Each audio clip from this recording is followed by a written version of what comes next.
இன்றைய நாளுக்கான உயிருள்ள வார்த்தை 1 கொரிந்தியர் 15ஆம் அதிகாரம் 51ஆம் வசனம். கடைசி எக்காலம் தொனிக்கும்போது ஒரு நிமிஷத்திலே ஒரு இமைப்பொழுதிலே நாம் எல்லோரும் மறுரூபமாக்கப்படுவோம். இந்த உண்மையை, இந்த வேத வசனத்தின்படி இருக்கிற உண்மையை நாம் அறிந்து கொள்ள வேண்டும்.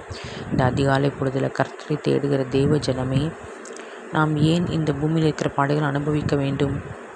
இந்த பூமியில் இருக்கிற எல்லா பாடுகள் அனுபவிப்பதன் மூலமாக கர்த்தருடைய பிரமாணத்தை நாம் கற்றுக்கொள்வோம். மாத்திரமல்ல, இந்த பாடுகள் நாம் அடைய போகிற நித்திய ஜீவனுக்கு ஒப்பானவை அல்ல. அது நித்தியமாக நம் 1000 வருஷம் அவர் கூட நாம் எல்லோரும் சந்தோஷமாக இருக்க போகிறோம். அவர் கூட, அவரோட தூதரை கூட நாம் துதிக்க போகிறோம், ஆராதிக்க போகிறோம், கர்த்தரை கூட இருக்க போகிறோம். கர்த்தரை முகமுகமாய் நாம் பார்க்க வேண்டும். அதற்காகத்தான் நாம் பரிசுத்தமாக இருக்க வேண்டும், நீதிமானாக இருக்க வேண்டும், விசுவாசத்தில் பெருகி வளர வேண்டும் என்று நாம் அனுதினம் நாம் சுத்திகரித்து கொண்டு நாம் ஜெபிக்கிறோம். பரிசுத்தவங்களும் நமக்காக நாம் பாடுபட்டவர்கள் ஜெபிக்கிறார்கள், நமக்காக அவர்கள் வேண்டுதல் செய்கிறார்கள்.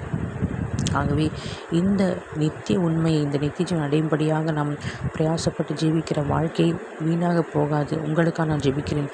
கர்த்தாவே, ஏசப்பா, இந்த பூமியில் இருக்கிற காலம் வரைக்கும் தகப்பனே சொல்கிறேன். கர்த்தாவே, ஏசப்பா, நாங்கள் தகப்பனே பரிசுத்தமாக வாழ்ந்து ஆண்டவரை பாவத்துக்கு செத்து நீதிக்கு பிழைத்து தகப்பனே நீர் எங்களுக்காக மரணத்தை ஏற்ற அந்த தகப்பனே ஏசப்பா, அந்த நோக்கம் நிறைவேறும்படியாக தகப்பனே நாங்கள் தகப்பன் நித்திய வாழ்வுக்கு பங்குள்ளாக எங்களை மாற்றுங்க ராஜா.